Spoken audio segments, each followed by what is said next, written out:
My name is Blake Butchery, and I'm the student pastor here at 1910 Church in the Hill Student Ministries. And I just want to thank you so much for coming and checking us out. My authentic desire is that you came and felt loved, accepted, able to be yourself. You found real people who actually care about you. That's what we're going for. So if you didn't experience that, please let me know. But if you did, come back and check us out again. We are looking to build a family. We are looking to build a community, and we want to invite you into that. Now, I want to kind of let you guys know a couple things so that you can be prepared, that you can be equipped to kind of come alongside and own this ministry that's yours. Our students own the ministry on a Wednesday night. It's not about me. It's not about 1910 Church. It's about what God is doing in and through you. So here's how we communicate. We send out text messages. Sometimes there's words of encouragement. Sometimes there's YouTube videos like this one attached to it. But it's just a quick and easy way for us to kind of connect with the 400 or 500 students that come through our doors and say, hey, here's what's going on this week at the Hill. Now, the other thing you need to know is we also communicate through Instagram,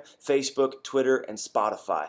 Instagram is huge, as most of you guys know, and that's going to be the best place to kind of find out whether it's a recap of what the message was, a word of encouragement, a challenge that we have for you guys. So make sure to go and follow us on all these places. Our handle is the same.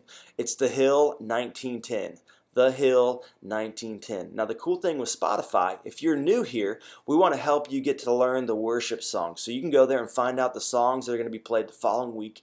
You can listen to them, you can internalize them, you can make them your own prayer. Because we at the Hill, we believe in worship. We believe in worship and prayer being the foundation of who we are and where we're going. When we worship, we declare a greater reality. When we worship, we're declaring that God is bigger than anything we're experiencing, any challenge that's going on in our life.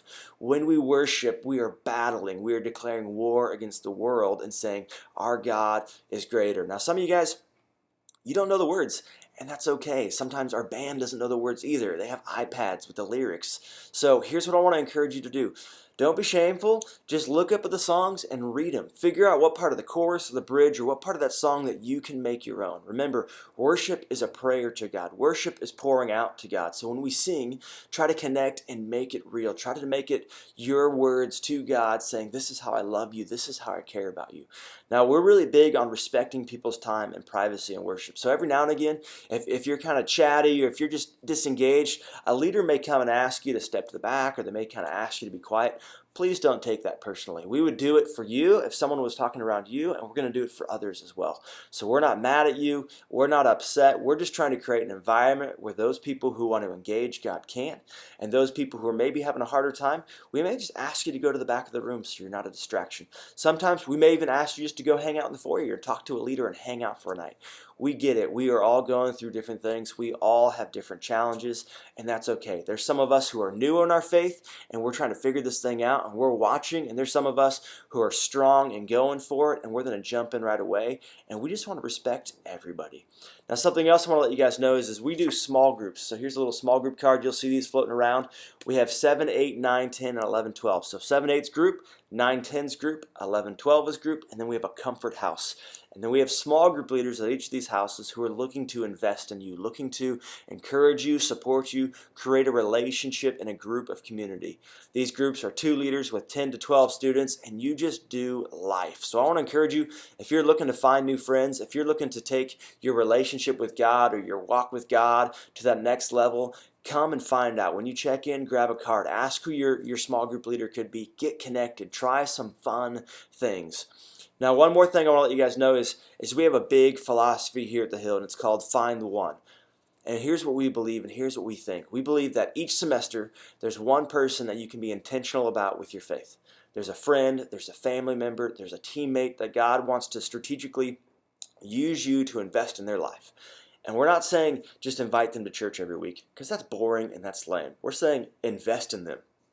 Go hang out with them. Invite them over to your house. Sit and eat lunch with them. Go to the movies. Let them know that you actually care. And as you build a relationship, then begin to invite them. Then begin to share about what you believe and why you believe it and who this God is. So each semester we challenge you to double. We challenge you to find that one person, pray for that one person, program it in your phone and pray for them each and every day.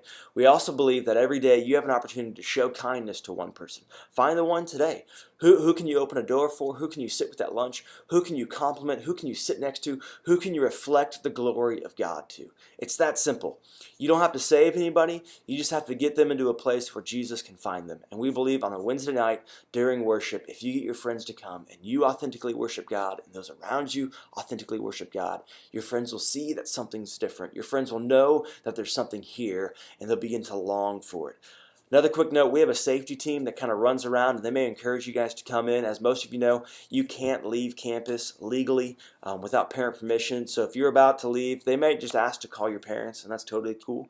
Also, when service is done, we have a hallway on the left side when you're walking out. That'll take you right to parent pickup. So if you want to go down that hallway and out those doors, if your parents are picking you up, they will be sitting in those parking lots. So again, I want to thank you guys for coming and checking us out. I want to thank you and encourage you to come and try like a 3-week window. Just commit. Hey, I'm going to come for 3 weeks and figure out this thing. And here's the truth. Church is more fun with friends. Crazy, right? It's easier to bring a friend that you like and hang out with them than it is to come here and make someone.